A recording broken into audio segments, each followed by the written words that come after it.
గత పాలనపై deputy CM Pawan Kalyan మండిపడ్డారు.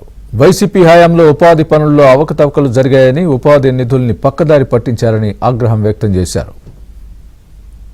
ముఖ్యంగా మన ఇప్పుడు అనంతపురం నుంచి గౌరవ సభ్యురాలు చేస్తుంది మౌలిక సదుపాయాలను కల్పిస్తామా, అక్కడ పనిచేసే ఉపాధి హామీ కూలీల కంటే ఖచ్చితంగా అది యాక్ట్లో ఉంది అధ్యక్ష. అది గత ప్రభుత్వం అన్ని వ్యవస్థల్ని అస్తవ్యస్తంగా చేసినట్టుగా ఇందాక పత్తిపాటి పుల్లారావు గారు కూడా చెప్పింది. దాదాపు కొన్ని 13,000 కోట్లు దారి మళ్లించారు. చాలా అసలు పని లేకుండా చాలా మందికి పని కల్పించినట్టుగా కల్పించి చాలా అవకతవకలు జరిగినాయి అనేది చాలాసార్లు నేను రివ్యూ చేస్తానంటే బయటకు వచ్చిన అంశాలు అధ్యక్ష.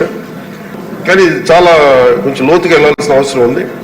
అలాగే మౌలిక సదుపాయాలు కల్పిస్తారన్న ప్రశ్నకి మటు ఖచ్చితంగా కల్పించే ఉంది. ఎందుకంటే ఇది మానవతా దృక్పథంతో చేయటమే కాదు, ఇది రూల్లో ఉంది. ఇది వాళ్ళకి కావాల్సిన మెడికల్ కేర్ కానీ, వాళ్ళకి కావాల్సిన కనీసం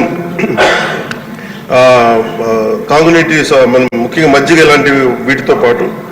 అలాగే గౌరవ సభ్యురాలు అడిగినది ఏంటంటే వాళ్ళ పిల్లలకి ఏదన్నా పని చేసుకోవడానికి ఏదైనా మన నర్సరీ లాంటిది పెట్టగలరా చూసుకోవడానికంటే అది మన పరిధిలో వస్తుందో లేదో చూడాలి అధ్యక్ష. ఖచ్చితంగా దాన్ని మానవతా దృక్పథంతో, లేదంటే రూల్ లేకపోతే దాన్ని అప్లై చేసేలాగా మనం అధికారులతో మాట్లాడుతాం అధ్యక్ష. అలాగే లేని పక్షంలో ఖచ్చితంగా దాన్ని కేంద్రం దృష్టికి తీసుకెళ్తాం అధ్యక్ష.